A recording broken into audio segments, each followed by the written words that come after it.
दोस्तों नमस्कार। हमने पिछली वीडियो में तुला राशि का अध्ययन किया और अब हम तुला राशि के कुछ प्रमुख नक्षत्रों को, जो तुला राशि के अंतर्गत जितने नक्षत्र आते हैं उनके बारे में हर राशि की भांति, जैसे हम हर राशि का नक्षत्र डिस्कस करते हैं वैसे तुला राशि का नक्षत्र डिस्कस करेंगे। तुला राशि का स्वामी शुक्र होता है, हमने चर्चा की।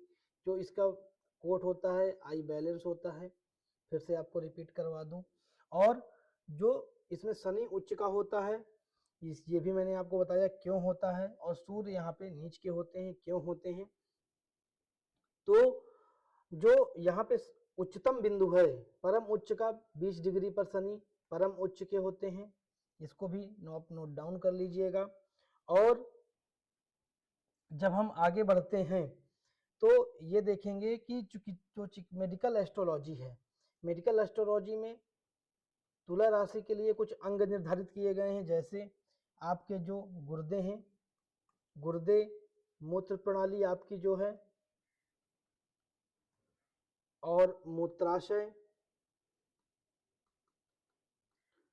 रीढ़ का निचला हिस्सा, रीढ़ की नीचे का हिस्सा,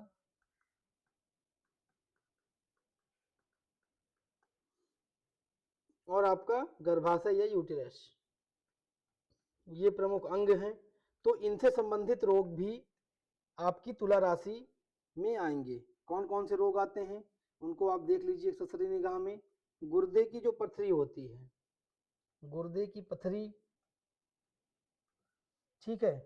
उसके बाद यूटीआई इन्फेक्शन, मतलब मूत्र प्रणाली के रोग, कमर के निचला दर्द जो होता है, कमर के नीचे का दर्द, और इसके बाद आपके जो त्वचा के रोग होंगे। त्वचा के रोग क्यों होंगे? क्योंकि हमने पीछे चर्चा की थी कि डिटॉक्सिफिकेशन, डिटॉक्स करना भी तुला राशि का काम है, और जब डिटॉक्स ठीक से नहीं होगा तो त्वचा रोग उत्पन्न होते हैं। ये ध्यान देने वाली बात ये होगी, इसको आप ये फैक्ट्स को याद रखें। अब हम देखेंगे तुला राशि पर कौन कौन से नक्षत्र आते हैं। तो हमने देखा है कि प्रत्येक राशि में 3 नक्षत्र अलग अलग चरणों के क्रम में 9 चरण एक राशि में समाहित होते हैं। तो यहाँ पर भी हम देखेंगे कि यहाँ पे जो चरण आएगा, चित्रा नक्षत्र, हमने देखा था पिछली राशि में कि चित्रा नक्षत्र के 2 चरण वहां पे समाहित हो गए, तो यहाँ पर 2 नक्षत्र बचे हुए हैं, ये आएगा। उसके बाद दूसरा नक्षत्र आएगा आपका स्वाति नक्षत्र। स्वाति जिसके स्वामी हैं राहु, इसके चारों चरण आ जाएंगे। और चित्रा के स्वामी हैं मंगल, लिख लीजिएगा। और इसमें तीसरा चरण जो आता है वो आता है विशाखा, और विशाखा के जो स्वामी होते हैं वो होते हैं गुरु। तो इसमें विशाखा के 3 चरण आएंगे, ठीक। इसके बाद अब हम अलग अलग नक्षत्रों को देखेंगे, डिकोड करेंगे, प्रयास करेंगे जानने का। तो यहाँ पर आप देखेंगे कि तुला राशि है और चित्रा नक्षत्र है, यानी यहाँ पे जो कॉम्बिनेशन बनेगा, शुक्र की पूर्ण एनर्जी, उसमें मंगल का सब एनर्जी काम करेगी। तो जब ऐसा हो जाएगा तो व्यक्ति क्या हो जाएगा, शुक्र के पास कलात्मक चीजें हैं, क्रिएशन है, और मंगल के पास ऊर्जा है।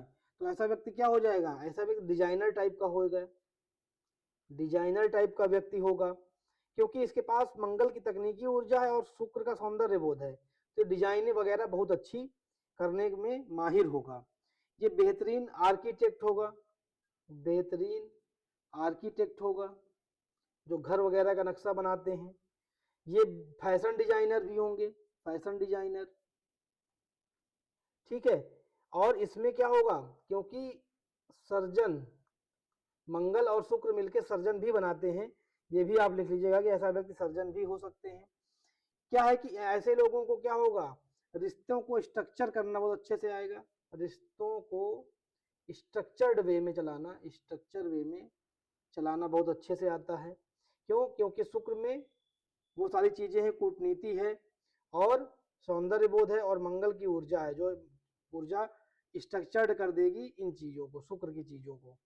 तो यहाँ पे रिश्तों को बहुत स्ट्रक्चर्ड कर देता है चित्रा नक्षत्र तुला राशि में। अब हम दूसरा देखेंगे स्वाति।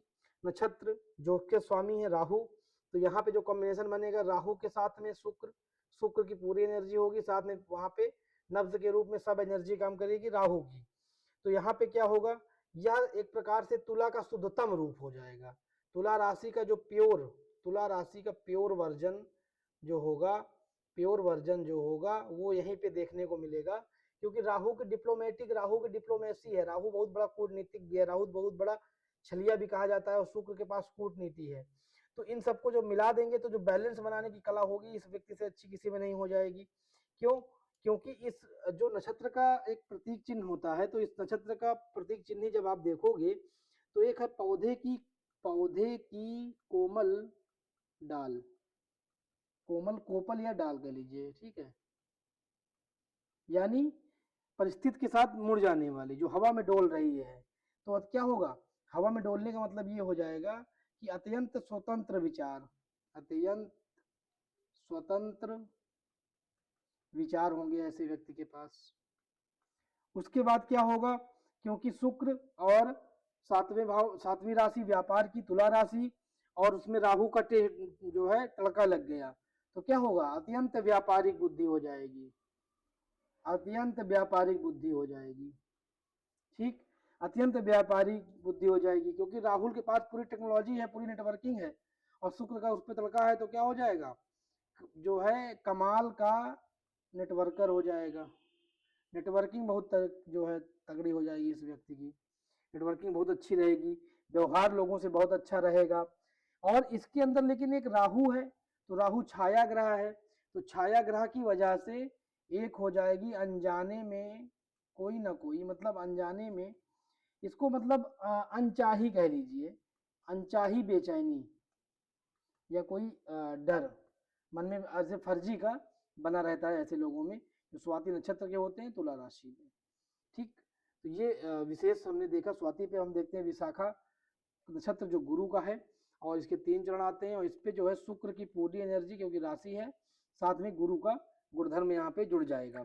तो यहाँ पे क्या होगा, इसका जो शुक्र और गुरु जब मिल जाएंगे तो ज्ञान का दोनों ज्ञानी हैं, एक दैत्यों के गुरु हैं, एक देवताओं के गुरु हैं, इनके एक के पास संजीवनी है, एक के पास ब्रह्मांड के सारे नैतिक सिद्धांत हैं। तो इनमें क्या होगा, महत्वाकांक्षा बहुत बढ़ जाती है, महत्वाकांक्षा ऐसे व्यक्तियों में बहुत ज्यादा होती है। महत्वाकांक्षा होने के साथ साथ में क्या है, ये अपने लक्ष्यों को पाने के लिए पागल होते हैं, लक्ष्यों को पाने के लिए पागल होना, ठीक है, प्राप्त करने के लिए पागल होते हैं ऐसे व्यक्ति। क्या होता है कि इनका, ये लोग पार्टनरशिप बहुत अच्छी निभाते हैं, पार्टनरशिप बहुत अच्छी निभाते हैं ऐसे लोग। पार्टनरशिप निभाने के साथ साथ क्या है कि समाज में एक, क्योंकि गुरु और शुक्र दोनों का यहाँ मिक्सचर हो गया, इसलिए समाज में बहुत उच्च सम्मान पाते हैं, और राजनीति में भी ये सब बहुत अच्छा कर सकते हैं, राजनीति में अच्छा, राजनीति में काफी अच्छा कर सकते हैं।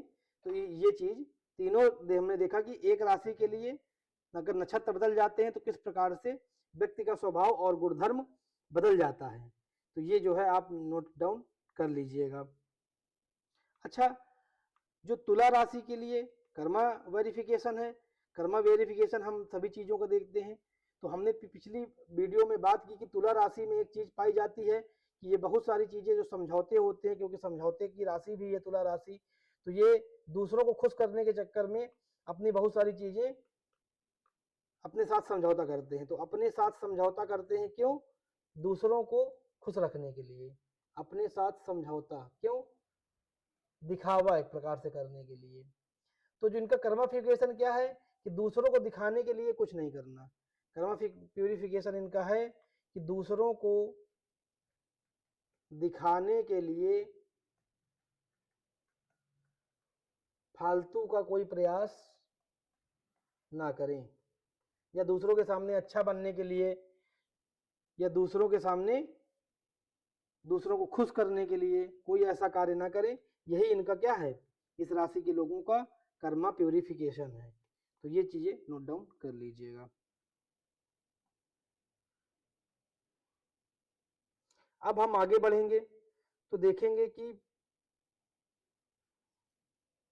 जो तुला राशि है, हमने पीछे बात की, तो वो एक प्रकार से हमने आपको बताया निरपेक्षता की राशि है, बैलेंसिंग की राशि है। जहाँ बैलेंसिंग होती है वहां पे निरपेक्षता होती है। तो क्या होता है कि जब तक आप बाहरी रंग रूप, जो बाहरी रंग रूप मतलब बाहरी रंग रूप या बाहरी चीजों के चक्कर में खुद को बदलने का प्रयास करेंगे, आप अपने आप को परेशान करते रहेंगे। और इस राशि का काम ही है निष्पक्ष होना, और वो आप जब तक बाहरी कारकों के चलते प्रभावित होंगे तब तक खुद से जो है निरपेक्ष नहीं हो सकते हैं। तो ऐसे लोगों को बाहर न देख के अंतर्दृष्टि पे ध्यान देना चाहिए, आत्मा की अंतर्दृष्टि पे ध्यान देना चाहिए ऐसे लोगों को। ये भी नोट डाउन कर लीजिएगा। दुनिया से दिखावे से ऊपर उठ के अपने आप पे काम करना, अपनी अंतर्दृष्टि पे काम करना। और इसका जो सबसे डर होता है, ऐसे लोगों को डर होता है अकेलापन, या कोई छोड़ के चला ना जाए, ये ऐसी राशि का एक डर होता है। ठीक, अब क्या है कि हम इनमें कुछ फैक्ट देखेंगे। फैक्ट में हम क्या देखते हैं, हम देखते हैं वस्तु स्थान, वस्तु स्थान और कर्म क्षेत्र। ठीक, तो नोट डाउन कर लीजिए, वस्तु स्थान कर्म क्षेत्र में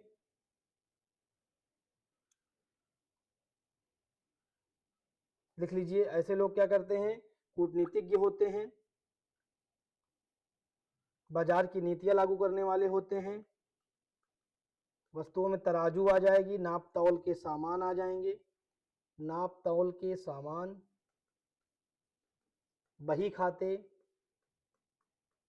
बही खाते, कानूनी दस्तावेज, कानूनी दस्तावेज, ठीक है, जो भी बॉन्ड एग्रीमेंट होते हैं, बॉन्ड एग्रीमेंट होते हैं, जो आपके जो इत्र होते हैं, क्योंकि शुक्र है, लग्जरी आइटम जो होते हैं, ठीक है। उसके बाद जो कॉस्मेटिक है, सौंदर्य का सामान है, कॉस्मेटिक, कॉस्मेटिक के साथ रेशमी और कीमती वस्त्र, रेशमी और कीमती वस्त्र, नोट डाउन कर लीजिएगा, रेशमी और कीमती वस्त्र। कपूर भी, कपूर, कपूर के साथ में जो रिफाइंड ऑयल है, परिष्कृत तेल जो होता है, रिफाइंड ऑयल, वो भी नोट डाउन कर लीजिएगा।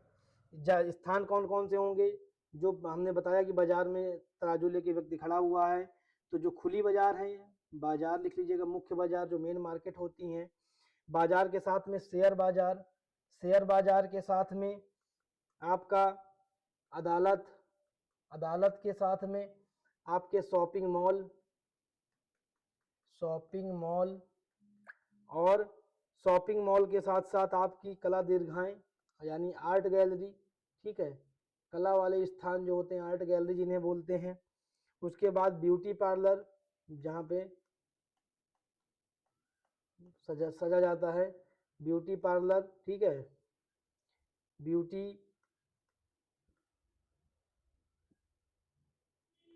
पार्लर, ठीक। उसके बाद जो बुटीक होती हैं, और लिविंग एरिया, घर में जो लिविंग रूम होता है, लिविंग एरिया, और आपका बेडरूम, ठीक। जो इसके प्रोफेशन हमने आपको बताया कि जज, जज, जज के बाद वकील, वकील के बाद अंतर्राष्ट्रीय कानून विशेषज्ञ जो होते हैं, राष्ट्रीय कानून विशेषज्ञ जो होते हैं, आपके लोकल एरिया में जो कानून विशेषज्ञ होते हैं। इसके बाद क्योंकि समुद्र हमने बताया था आपको शुक्र होता है, तो जो मर्चेंट नेवी है वो भी इसी में आ जाती है, ठीक। हमने आपको बताया था फैशन डिजाइनर भी इसी में होते हैं, interior decorator, jewellery designer, cosmetic उद्योग लिख लीजिएगा, कॉस्मेटिक उद्योग या कॉस्मेटिक का व्यापार, ठीक है। तो ये प्रमुख चीजें इस राशि के अंतर्गत आती हैं, इनको आप ध्यान में रखेंगे। और हमने बाकी सारी चीज़ों पे चर्चा कर ली थी, और अब हम नेक्स्ट राशि में, नेक्स्ट वीडियो में नेक्स्ट राशि पढ़ेंगे, वृश्चिक राशि। तब तक के लिए आप सभी को जुड़ने के लिए बहुत बहुत धन्यवाद। ऐसे ही अध्ययन करते रहिए, और हम वैदिक ज्योतिष का, पराशरी ज्योतिष का कंप्लीट बैच आप सबको पढ़ा रहे हैं, जिसमें आप सभी आनंद से पढ़ रहे हैं। मिलते हैं नेक्स्ट वीडियो पे, तब तक के लिए जय शंकर की।